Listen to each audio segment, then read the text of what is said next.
আল্লাহ রসুল বুখারীর হাদিস, রসুল বলেন উম্মত মরার আগে মরিয়া যাও। কেমনে নবী মরার আগে মরব? মরার আগে দুই চোখ বন্ধ করিয়া মাঝে মধ্যে মরিয়া যাইবেন। কবরে চিন্তা করবেন, রাজনীতিবিদ তাইলে আপনাদের রাজনীতি ভালো হবে, এ বক্তা তোমার বক্তাগিরি ভালো হবে, ও ছাত্র তোমার লেখাপড়া ভালো হবে, ও যুবক তোমার যৌবন ভালো থাকবে। মৌতের চিন্তা বেশি বেশি করবা। মাঝে মধ্যে চক্ষুটা বন্ধ করিয়া বাবা এই তো বুঝি আমার মরণ হইয়া গেল, এই তো বুঝি আমারে চারজনে কান্দে করে দিয়া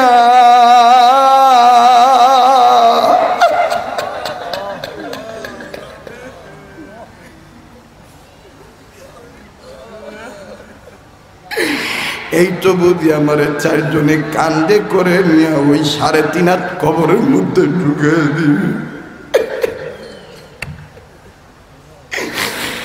এই তো বুঝি আমার কবরে শোয়া দিল। এই তো বুঝি গরম পানির বড়ই পাতার গরম জলে আমার ডইলা ডইলা গোসল করাইব। কোথায় থাকবো আমার ছেলে, কোথায় থাকবো আমার মেয়ে, কোথায় থাকবে আমার এই কোটি কোটি টাকা, কোথায় থাকবে আমার বাড়ি? আল্লাহ কত দয়া করে বললেন ফাফিরু ইলাল্লাহ। এই কেউ কারো দিকে তাকাইও না। ও ফজল করিমের সাগরেতেরা, ও উজানির ভক্তরা, ও সন্দীপের ভক্তরা, ও মাদানী সিলসিলার লোকেরা, এই ময়দান কিন্তু সাধারণ ময়দান নাই। এই ময়দানে কিন্তু আল্লাহওয়ালাদের তাওয়াজ্জু আইসা পড়ছে, ওলি আল্লাহর রুহানিয়াত আইসা গেছে। একটু মায়া লাগায় বলো না আল্লাহ, বলো না আল্লাহ। মূর্খ আমি, নাদান আমি গুনাহগার। গুনাহ থাকলে এই কথাগুলি বইল। মূর্খ আমি, নাদান আমি গুনাহগার। দয়া করে আমার গুনাহ মাফ কইরা দাও, তোমার নাম গাফফার আল্লাহ। দেন না একটা ডাক, দেন না, দেন না, দেন না, দেন না, দেন না। একটু মৌতের মুরাকাবায় চলিয়া যান, কেউ কারো দিকে তাকায়েন না। বারবার বলছি নিজের নিয়ে নিজে চিন্তা করেন। ফাফিরু ইলাল্লাহ। ওলামায়ে কেরাম এই জায়গায় আছেন, রুহের জগতে আমার মাওলা প্রত্যেকটা রুহকে এক জায়গায় করে জিগাইছিল আলাস্তু বিরব্বিকুম, আমি কি তোমাদের রব নয়? আমরা কিন্তু সবাই বলছিলাম বালা, হ্যাঁ আপনি আমাদের রব। ওই রবই কিন্তু আমাদেরকে বলছে ফাফিরু ইলাল্লাহ। এ যুবক যারা বাবা ট্যাবলেটের দিকে ফিরছো, আসো আমার আল্লাহর দিকে। যুবক যারা মা বাবার সাথে খারাপ ব্যবহার করো, আসো ফিরে আসো আমার আল্লাহর দিকে ফিরে আসো। যুবক যারা দিনার দিকে গেছো, আসো তোমরা আমার আল্লাহর দিকে ফিরে আসো। আজকের এই মজলিসে দেখো আলেমরা কান্দে, এই মজলিসে দেখো সাদা দাড়িওয়ালারা কান্দে, এই মজলিসে দেখো যুবকরা কান্দে। আরে যুবক জানুনি, বুড়ারা জানুনি, আমার নবী বলছেন সাহাবীরা যেই মজলিসে সাদা চুলদারিওয়ালারা বুড়ারা আমার আল্লাহরে আল্লাহ বলিয়া ডাক দিয়া কিছু চায়, আমার আল্লাহ বলে বুড়ারে আর কান্দিস না, তুই চাইলে আমি লজ্জা পাই, আমি আল্লাহ তোরে দিয়া দেব। আরে কে গুনাহ মাপ চান, কে গুনাহ মাপ চান? বুড়া বাবারা বলেন না আল্লাহ। আমার নবী বলেন সাহাবীরা রে, আমার উম্মতের মধ্যে যারা জোয়ান উম্মত, এই যুবকরা নিজের কথার গুনার কথা বুঝতে পারিয়া যখন আল্লাহওয়ালাদের মজলিসে বসিয়া, আল্লাহওয়ালাদের মজলিসে বসিয়া যখন বলে আল্লাহ আর গুনাহ করব না, আল্লাহ তুমি আমার মাফ করিয়া দাও, আল্লাহ বলিয়া যখন ডাক দেয়, আমার আল্লাহ 70 বার জবাব দিয়া বলে আর ডাকিস না, ডাকিস না, আমি তোর ডাকে সাড়া দিছি।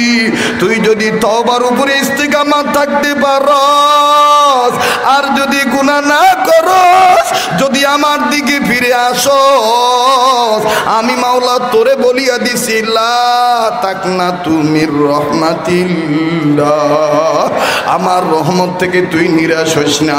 আমি জানি তুই পাহাড় পরিমাণ গুনাহ করবি, কিন্তু আমি মাওলা তোর ডাকের অপেক্ষায় আছি, আমি মাওলা তোর চোখের পানির অপেক্ষায় আছি। তুই চোখের পানি ছাড়িয়া যখন বলবি আল্লাহ, বলেন না বলেন না বলেন না আল্লাহ, আমার বাইরে কান্না না আসলো, কান্নার ভান ধরেন, কান্নার ভান ধরেন, আমার মাওলা মাফ করিয়া দিবে। ও বাড়িওয়ালা তুমি বাড়িতে বসে কান্দ, ও দোকানদার তুমি দোকানে বসে কান্দ, দেখো আল্লাহর পাগলেরা কেমনে কান্দে। এই ময়দানটা কি ময়দান হইয়া গেল, এই ময়দানে ওলি আল্লাহর তাওয়াজ্জু আইসা গেছে, এই ময়দানে আজকের ডাক আমার মাওলা ফেরত দিবে না, আমার মাওলা কবুল করবেন ইনশাআল্লাহ। একটু মায়া লাগায়া মহাব্বত করে বলতে হবে, যদি গুনাহ থাকে গুনাহগার হইয়া গুনাহ মাফের জন্যে এইভাবে বলতে হবে, মূর্খ আমি, নাদান আমি গুনাহগার, দয়া করে আমার গুনাহ মাফ কইরা দাও, তোমার নাম গফফার।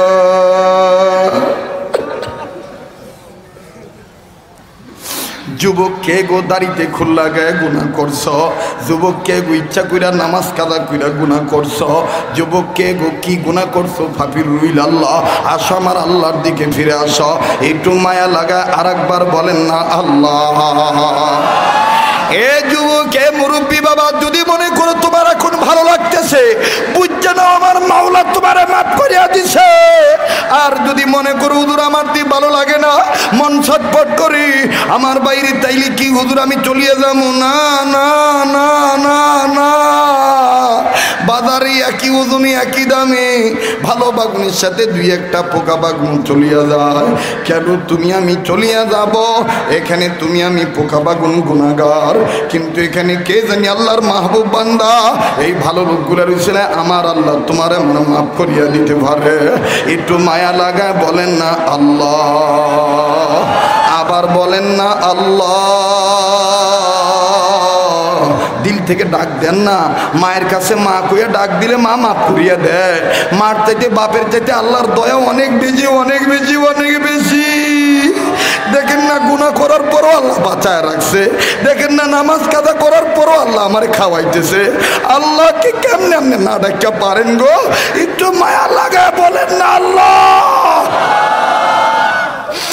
বাজান রে, কেউ কারো দিকে নয়, নিজের দিকে নিজে তাকান, নিজের চিন্তা নিজে করেন, এটা তওবার মজলিস মনে করেন। আজকে আমার আপনার সামনে কবর আযাবের কথা বললে কান্না আসে না, জাহান্নামের কথা বললে কান্না আসে না, কিন্তু বাজান রশিদ আহমদ গঙ্গী রহমতুল্লাহি আলাইহি, আল্লাহু আকবার আল্লাহু আকবার, কানতে কানতে কানতে কানতে নিজের চোখ অন্ধ বানায় ফেলাইছিলেন। এক বান্দা ডাক দিয়ে বলে, রশিদ আহমদ গঙ্গুহি, কোনো দিকে খেয়াল দিয়ে না কথা শুনেন, দিলের কান লাগা কথা শুনেন। ডাক দিয়ে বলে, ও রশিদ আহমদ গঙ্গুহি, আপনি কোন কারণে কবর আযাবের ভয়ে কানতে কানতে চোখন্দ বানা ফেলাইলেন, জাহান্নামের আগুনের ভয়ে কানতে কানতে চোখন্দ বানাইলেন? আপনি কি কবর আযাব দেখছেন নাকি? রশিদ আহমদ গঙ্গী রহমতুল্লাহ আলাইহি বলে, আল্লাহর বান্দা,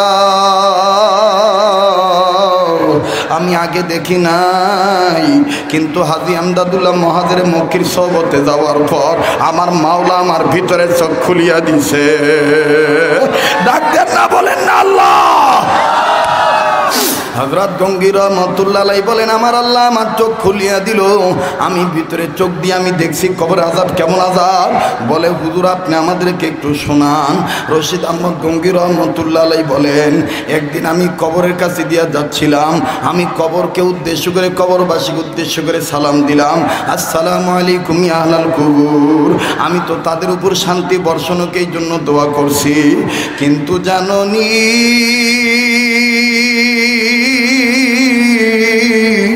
সালাম দেওয়ার পর ওই একটা কবর থেকে আমার কানে আওয়াজ আইল, চিৎকার দিয়া বলতেছে, ও রশিদ, কেমনে আমার কবরে শান্তি আইব?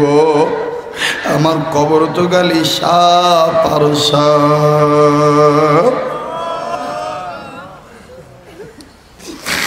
আমার কবর তো খালি সাপ আর সাপ। রশিদ আহমদ গঙ্গি বলেন, এই আওয়াজটা শোনার পর আমি ঘাবড়া গেলাম। আমি আমার মাওলাকে ডাক দিয়ে বললাম, আল্লাহ। হাদিসের মধ্যে আছে, রসুল বলেন, ও উম্মত, কবর কিন্তু তোমারে প্রত্যেক দিন 5 বার ডাকতেছে। আমি কিন্তু সাপের ঘর, আমি কিন্তু বিচ্ছুর ঘর। এই আজিজ তলাবাদ, তোমার কান্না আসে না? তুমি কি জানো আমাদের যত আকাবির, সমস্ত আকাবির কান্দিয়া কান্দিয়া আকাবির হইছে। কোনো আকাবির রক্ত দিছে, কোনো আকাবির সারা জীবন চোখের পানি ফালাইছে। আর আজকে তোমার আমার কান্না আসে না? ও আজিজ তলাবাদ, তুমি না আগামী প্রজন্মের মামলুক হইতে চাও? তুমি না মুফতি সৈয়দ ফয়জুল করিম হইতে চাও? তুমি না বাবু নগরী হতে চাও? তুমি না সন্দীপের হযরত হতে চাও? আসো তুমি আল্লাহওয়ালা হইয়া যাও। আমার বন্ধুগণ, আমার বাবাজিরা কোনো দিকে খেয়াল নাই, একটু মায়া মহাব্বত করে আরেকবার বলেন না আল্লাহ। রশিদ আহমদ গঙ্গি বলেন, আমি কবর দিক তাকাই না, আমি ভিতরে চক্ষু দিয়া তাকাইলাম, নজর করিয়া দেখি আহারে কার জানি বাপের পুরাটা লাশটার মধ্যে সাপ পেঁচায় পেঁচায় ধইরা রাখছে। ডাইনো সাপ, বামেও সাপ, বান্দাটার কোনো অঙ্গ খালি নাই, খালি সাপ আর সাপ, সাপ আর সাপ। আমি রশিদ আহমদ ভালো করে নজর করে দেখলাম, এই বান্দাটার শুধুমাত্র চেহারাটা খোলা। তবে আশ্চর্যজনক ঘটনা, ভয়ঙ্কর দৃশ্য। আমি রশিদ আহমদ গঙ্গি নজর করে দেখতেছি, দুনিয়াতে রশি দিয়া বানলে যেমন হাত পা বন্ধ হয়, সাপেরা সাপেরা নিজেরা নিজেরা পেঁচায় পেঁচায় তারা হাত পা বানতেছে। আমি ভালো করে ইস বাজান, এই বয়ান সবার ভালো লাগবে না। যারা আল্লাহর দিকে ফিরে আসতে চাও তাদের কিন্তু এই বয়ান ভালো লাগবে। আমার বাইরে বাংলাদেশে আমার চেয়ে কমেডিয়ান বড় বক্তা কেউ ছিল না। যত ধরনের হাসি কৌতুক বলো, এই বান্দাটার কিন্তু জানা আছে। কিন্তু ইচ্ছা করি কেন এখন আর ওই পথে যাই না। চিন্তা করিয়া দেখছি, এই দুনিয়া থাকার জায়গা না। ও বাজান, ও বন্ধু, আমার বন্ধুরা, ও যুবক ভাইরা, তোমরা না আমারে লাইক করো, তোমরা না আমারে মহব্বত করো। প্রয়োজন বোধে তোমার 2টা পাও দূরে বলি, আর তুমি অপবিত্র থাইকো না, আর তুমি নামাজ ছাইরো না, আর তুমি দাড়ি কাইটো না। আমার কাছে যাইও, আমি আল্লাহর ওলিদের পক্ষ থেকে তোমাদেরকে সবক বাতলায় দেব, আমি তোমাদেরকে রাস্তা দেখায় দেব। আল্লাহ তোমাদেরকে অতি সহজে ওলি আল্লাহ বানিয়ে দিবে। তোমরা গুনাহ ছাড়িয়ে দিতে পারবা। আমারও তো মন চায় প্যান্ট শার্ট পরার জন্যে, আমারও তো মন চায় দুনিয়ায় দামি দামি গাড়ি লইয়া ঘোরার জন্যে, আমারও তো মন চায় চাকচিক্যময় জীবন যৌবন করার জন্যে। কিন্তু কেন কেন আমি এই পথে ফিরে আসলাম? হাটাদারির হযরত 3টে কালের আগে বুকের সাথে বুক লাগাইয়া, হাতের সাথে হাত বান্ধিয়া শক্তভাবে ওয়াদা নিছে, বাবা তুমি কিন্তু আর খামখেয়ালি চলাফেরা করবা না, মন মতলবি চলবা না, আল্লাহওয়ালাদের নেসবতি সন্তান তুমি। কাজী বাদান খুব খেয়াল করে শুনি, রশিদ আহমদ গঙ্গি রহমতুল্লাহ আলাইহি বলেন, দুনিয়া আসামিরে বানলে যেমন দেখা যায়, আমি রশিদ আহমদ গঙ্গি আমার ভিতরে চক্ষু দিয়া, বাতিনি চক্ষু দিয়া কবরের দিকে নজর করিয়া দেখি, এইভাবেই সাপে প্রত্যেকটা সাপ তার হাত পা বান্ধা ভালাইছে। এতক্ষণ বান্দা চিৎকার দেয় নাই, এতক্ষণ বান্দা কোনো আওয়াজ দেয় নাই। হঠাৎ করে নজর করিয়া দেখি, এই 1,000,000 সাপের মধ্য থেকে একটা ভয়ঙ্কর সাপ, এই বান্দাটার যে মুখ খোলা, এই মুখ বরাবর যে নাক, এই নাকের 2টা ছিদ্র, একটা ছিদ্র দিয়া সাপ মাথা ঢুকাইতে চায়। এমন দূরে গুত্তা মারে, বান্দাটা রশি মুশি সিরার মতন উপক্রম হয়ে পয়সা চিৎকার দিয়ে বলে, আল্লাহ,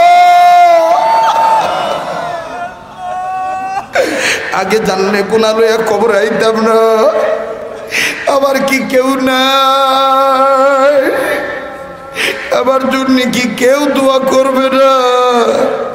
ও সাহেব পাড়ার বাবারা, কার বংশের মুরব্বীরা যেন কবর থেকে বলতেছে, সাহেব পাড়াবাসী, আমিও তো তোমাদের মতন একই দোকানে চা খাইতাম, একই মসজিদে নামাজ পড়তাম, একই কেন্দ্রে যায় ভোট দিতাম, একই মার্কেটে মার্কেট করতাম, একই বাজারে বাজারও করতাম, আজকে আমার খবরটা লইলেন না।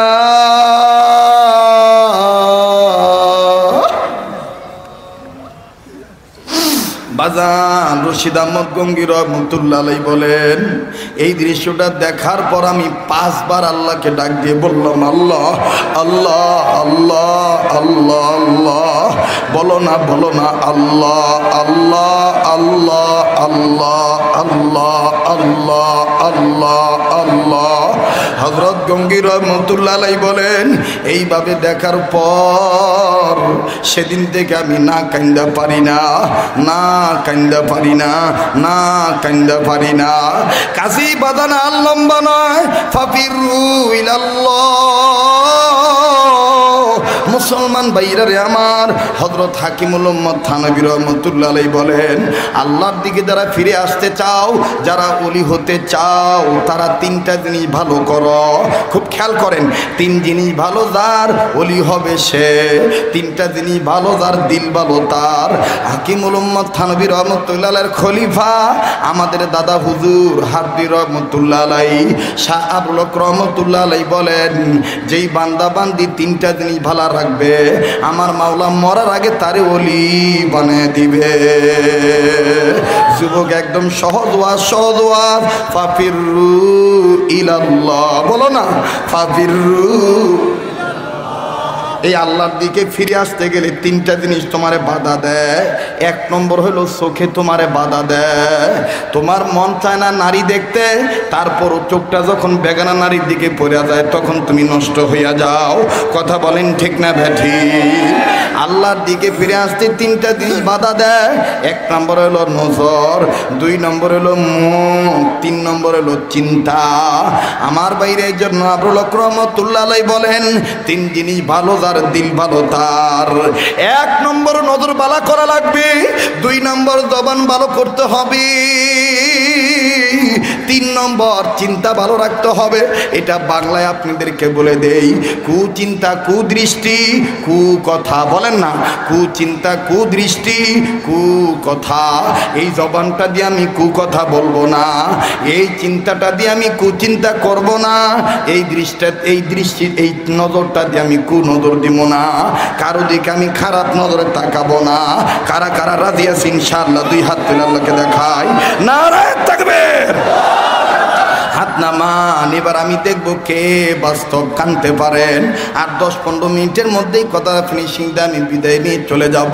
কষ্ট হচ্ছে আপনাদের? ফাফিরু ইলাল্লাহ। আমি আপনি কোন দিকে ফিরে আসব? আবার বলেন কোন দিকে? আজকে যদিও রাজনীতি করার কারণে ফিরে আসতে পারতেছেন না, কিন্তু এমন একদিন আসবে ইচ্ছা না থাকলেও আপনার ফিরে আসতে হবে। কথা বলেন ঠিক না বেঠি? ওই দিন আপনার বডিগার্ড থাকবে না, ওই দিন আপনার ছাত্র থাকবে না, ওই দিন আপনার বউ পোলাপান থাকবো না, ওই দিন কিন্তু আমার মাওলাই থাকবে। কথা বলেন ঠিক না বেঠি? আল্লাহ বলেন, আইনা মা তাকুনু ইউদরিকুমুল মাউতু ওয়ালাউ কুনতুম ফি বুরুজিন মুশাইয়াদা। তুমি যেখানেই পালাও না কেন, না আমি আল্লাহর দিকে ফিরে যাবো না। তুমি যদি আকাশেও সিঁড়ি লাগায় পালায় থাকো, আমার মৌত কিন্তু তোমারে ছাড়বে না। কথা বলেন ঠিক না বেঠি? এ বন্ধু যে চলিয়া যাইতে দিবা। কেউ আসছে বক্তা দেখতে, কেউ আসছে মাঠ জমাইতে, কিন্তু আমি শরীয়তপুরীর দীর্ঘ 16 বছর এই লাইনে ছিলাম। 22 বছর চলতেছে এই লাইনে কথা বলার বয়স। দেখছি বাদান জীবনের পরতে পরতে চিন্তা করিয়া দেখছি, জনগণ বাহবা দিলে আমি ভালো বক্তা না। আমার মাওলা যদি আমারে কবুল না করে, আমি কবুল হইতে পারবো না। কথা বলেন ঠিক না বেঠি? এই জন্য আমাদের আকাবির আসলাফ বুজুর্গরা বলেন, চরমনায় ফজলুল করিম রহমতুল্লাহ আলাইহি বলতেন, প্রায় এই কথাটা বলতেন, মাখলুক রে পাগল বানাইও না, খালেক রে পাগল বানাও। যদি তুমি আল্লাহরে পাগল করতে পারো তাইলে দুনিয়া তোমার হইয়া যাবে। মাল্লাহুল মাওলা ফালাহুল কুল। কথা বলেন ঠিক না বেঠি? যখন তুমি আল্লাহর হইয়া যাইবা তুমি থাকবা ফরশে, তোমার খবর যাইবো আরশে। কথা বলেন ঠিক না বেঠি? যখন তুমি আল্লাহর হইয়া যাইবা, যখন তুমি আল্লাহর দিকে ফিরে আইবা, তুমি থাকবা জমিনে, তোমার ব্যাপারে দোয়া হবে আসমানে। বাজান এই জন্যে কাকে পাগল করা লাগবে? যুবক, তোমার ঋণ তুমি শোধ করতে পারো না, ছোট্ট আমল দিয়ে দেই লা হাওলা ওয়ালা কুওয়াতা ইল্লা বিল্লাহ। এই দোয়াটা যদি কেউ নিয়মিত 40 দিন 200 বার দৈনন্দিন পাঠ করে, আল্লাহ পাক 40 দিনের মধ্যে তার কঠিন ঋণ মুক্ত করে দিবে, আল্লাহ তার অভাব দূর করে দিবে। অনেক যুবক বলে হুজুর এত পার্লারে যাই, চেহারা সুন্দর হয় না, ছোট্ট একটা তাসবিহ দিয়ে দিই সুবহানাল্লাহি ওয়া বিহামদিহি। এই তাসবিহটা তুমি 100 বার পড়ো প্রতিদিন, তোমার চেহারার মধ্যে শুধু নূর খাকা খাকা করবে। আমার বন্ধুগণ, কিসের তুমি ক্রিম ব্যবহার করো, কিসের তুমি পারফিউম ব্যবহার করো, কিসের তুমি মেডিসিন ব্যবহার করো, সব মেডিসিনের মালিক তো আমার আল্লাহ। কে কে কে কে? ফাফিরু ইলাল্লাহ, ফাফিরু ইলাল্লাহ। অনেক যুবক বলে হুজুর কত ঔষধ কত কিছু ব্যবহার করি, নিজের যৌবন তো নিজে ঠিক রাখতে পারি না। আমার বন্ধুগণ, আল্লাহ রসুল বলেন নিয়মিত যদি কেউ মেসওয়াক ব্যবহার করে, আমার মাওলা কুদরতি নিজাম দ্বারা তার যৌবনকে হেফাজত করবে। মেসওয়াক ব্যবহার করতে হবে। আমার বন্ধুগণ, ফাফিরু ইলাল্লাহ। কষ্ট হইতেছে না? যদিও আমার মাথায় তারা আছে, কিন্তু আমলের জন্য, ফায়দার জন্য, কল্যাণের জন্য একটু সময় আর 10 মিনিট 15 মিনিট দিলে কষ্ট হবে আপনাদের? বেদার হবে? ফাফিরু ইলাল্লাহ। বলেন বলেন, ফাফিরু। কোন দিকে ফিরে আসবো? কোন দিকে? আল্লাহর দিকে। লম্বা করার সুযোগ নাই।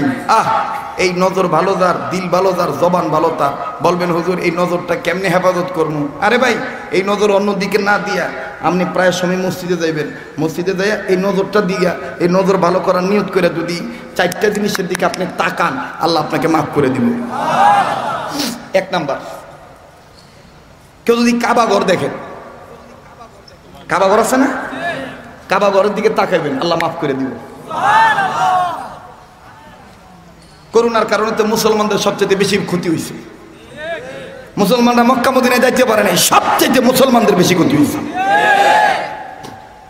4 নম্বরের মধ্যে 2 নম্বর আল্লাহর কালাম। 1 নম্বর বাইতুল্লাহ, 1 নম্বর মুখস্থ করেন, 1 নম্বর ভাই আমলি বয়ান করতেছি, কষ্ট হইতেছে? 1 নম্বর কি? বাইতুল্লাহ, কাবা ঘর। আল্লাহর ঘরের দিকে তাকাইবেন, গোনা মাফ হইব, চেহারা নূর আইব, চোখের জ্যোতি বাড়ব। হাসরের ময়দানে আল্লাহ তাআলা এই কাবা ঘরের সুপারিশে আপনাকে আরশের নিচে ছায়া দিবে। আল্লাহ এই নজরটারে হেফাজত করছে, আল্লাহ আমারে দেখছে বেশি বেশি। হযরত থানবী বলেন 4টার দিকে তাকাইলে আল্লাহ মাফ করে দেয়। 4 জিনিস দেখলে নজর হেফাজত হয়ে যাবে। 1 নম্বর কাবা ঘর বাইতুল্লাহ, 2 নম্বর কোরআনুল কারীম কালামুল্লাহ। অনেকে বলবেন হুজুর কোরআন পড়তে পারি না। বাদান, কোরআন পড়তে না পারেন, কোরআন খুললে যদি খালি কোরআনের হরফগুলা যদি আপনি দেখেন, তাও আল্লাহ আপনাকে মাফ করে দিব। কারণ এই কোরআন ইয়াসিন হাজির না, এই কোরআন শরীয়তপুরীর না, এই কোরআন কাউন্সিলর আমাদের ইকবাল ভাইয়ের না, এই কোরআন আপনাদের এই সাহেব পাড়ার লোকজনের জন্য না, এই কোরআন শরীফ কারো লেখা নয়, এই কোরআন শরীফ আমার আল্লাহর। কথা বলেন ঠিক না বেঠি? বাজান, আগের যুগের মা বাপদেরকে দেখতাম বিদেশ থেকে পোলায় সিডি ফাটাইলে সিডি পড়তে পারতো না, 7 দিন পরে কোনো শিক্ষিত লোকের খুঁজা নিয়ে সিডিটা পইরা পইরা শুনত, এই সিডিটা নিজের ভিতরে গুজায় রাখতো, এটা আঙ্গু ফুতে সিডি ফাটাইছে। আরে ভাই, ফুতের চাইতে তো আমার মাওলার দয়া বেশি। কথা বলেন ঠিক না বেঠি? ওই মাওলার কোরআনটা মোহাব্বত সহকারে দেখা দরকার আছে না নাই? আমরা নিয়মিত মসজিদে কোরআন পড়ার, এই যে রমজান মাস আসতেছে, আমরা কোরআন শেখার চেষ্টা করব এবং নিয়মিত কোরআনের আয়াতগুলো দেখব। কারা কারা তৈরি আছে ইনশাল্লাহ? আল্লাহ কবুল করেন। হাত নামান। কয়টা হইলো? 4টার মধ্যে কয়টা? 2টা। আর বাকি থাকলো কয়টা? এই বাকি দুইটার কথা বললে দেখবেন অনেকের কান্নায় এমনি পড়ব। নাম্বার 3, হক্কানি আলেম ওলামা ওলি আল্লাহর চেহারা। ওনাদের চেহারার দিকে তাকাইলো আল্লাহ মাফ করে দিব। এবার বাজান বাকি রইল 4 নাম্বার, রিক্সা চালক, মালিক, কর্মচারী, ধনী গরিব। 4 নাম্বার, তোমার ঘরে যদি তোমার মা বাপ বাচ্চা থাকে, এই মা বাবার চেহারার দিকে তাকাইও, আমার মাওলা মাফ করে। কার জানি মা নাই, কার জানি বাবা নাই।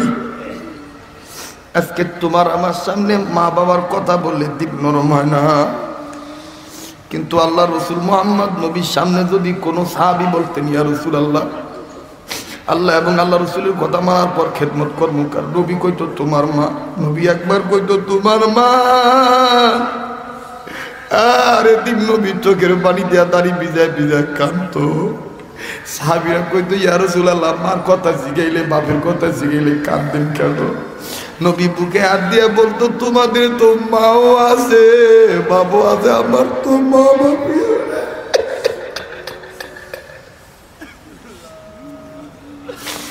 আমার তো মাও নাই, বাবাও নাই।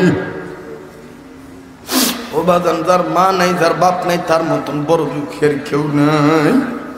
যুবক যারা মা হারাইছো, কেউ আর তোমার জন্য বাত নিয়ে বইয়া থাকবো না, কেউ আর তোমার জন্য অপেক্ষা করবো না।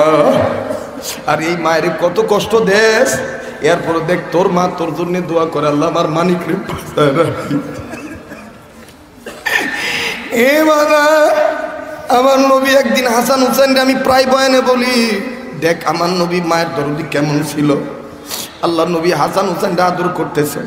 হযরত আলী ফাতেমার জিগাই কয়, তারা তারার নানার কোলে যায় বয়ে রয়েছে। হযরত আলী দৌড়ায় আসলেন, আয়েশা সালাম দিলেন, দোনোটা পুত্র সালামের উত্তর দিল, নবী উত্তর দিলেন।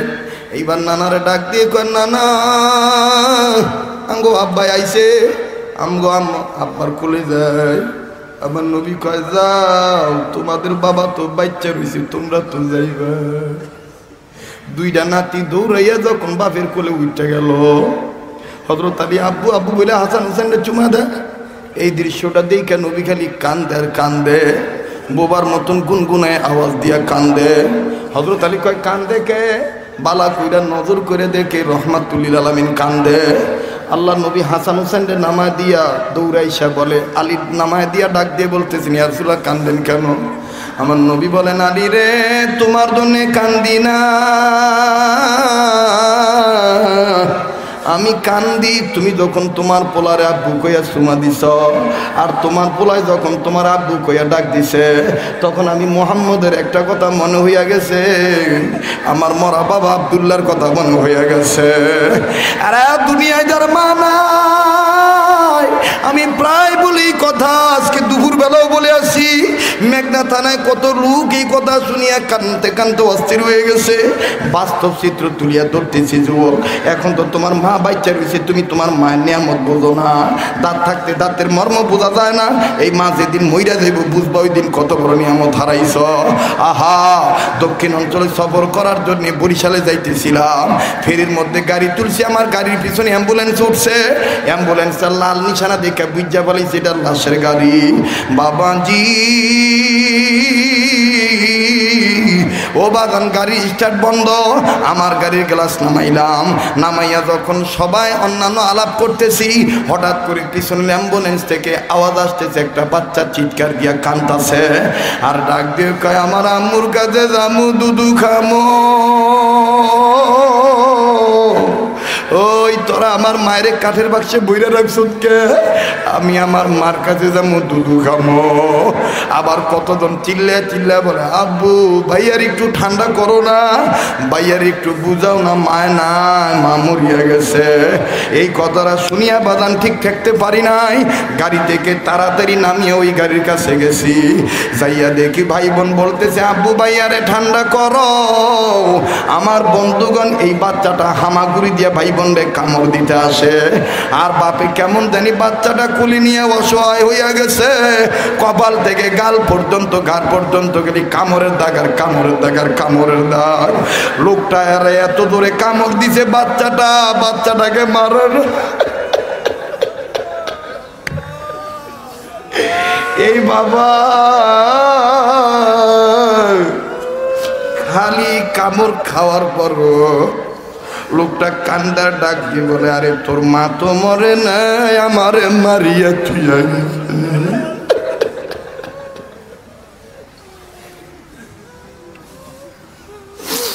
তোর মা মরে নাই, আমারে মারিয়া থুইয়া গেছে। বাজান এই লোকটা যখন আমাদের টুপিওয়ালা দাড়িওয়ালা হুজুরদেরকে দেখছে, লোকটা কামড় সুডায় ডাক দিয়ে, হুজুররা আল্লাহর কাছে দোয়া করে, আল্লাহ জানি কোনদিন কোন বাপের কোলে সন্তান তুই মায়ের আগে না লইয়া যা, কারণ মায়ের বোঝা অনেক ভারী। বাদান সেই দিন বুঝেছিলাম, আহা তার মা নাই, তার মতন অভাবী আর কেউ নাই। আমার নবী ডাক দিয়ে বলেন, আলী রে,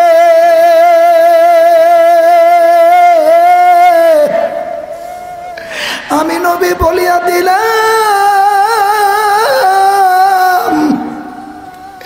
যার মা বাবা যে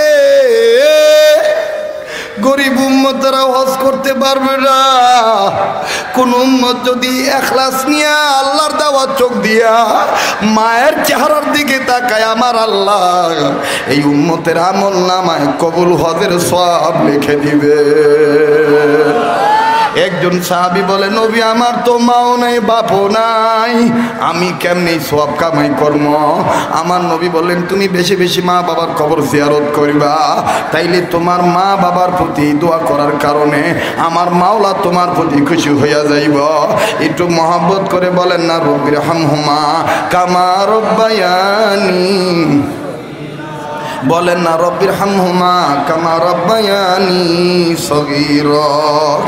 মুসলমান ভাইরা আমার কোনো দিকে কোনো নজর নাই, আমার বন্ধুগণ, আমার বাবাজিরা, এই জন্য আমি আপনাদেরকে বলতে চাই, এই তিনটা জিনিস হেফাজত করলে আল্লাহওয়ালা হইয়া যাবেন। এই তিন জিনিস হেফাজত করলে আল্লাহওয়ালা হইয়া যাবেন। নাম্বার 1, আপনার চোখটা দিয়ে আপনি মা বাবাকে দেখবেন। নাম্বার 2, জবান, এই জবানটা দিয়ে গীবত করবেন না, এই জবানটা দিয়ে সবসময় আল্লাহ জিকির করবেন, সত্য কথা বলবেন, মিথ্যা থেকে বাচ্চা থাকবেন, গীবত থেকে বাচ্চা থাকবেন, দুষ্টুটির চর্চা করা থেকে বাচ্চা থাকবেন। আর এই চিন্তাটা দিয়ে কারো ব্যাপারে নেগেটিভ চিন্তা করবেন না, সব সময় ভালো চিন্তা করবেন। আল্লাহ আমাকে আপনাকে ওলি আল্লাহ হওয়ার তৌফিক দান করেন। চিৎকার দিয়ে বলেন আমিন।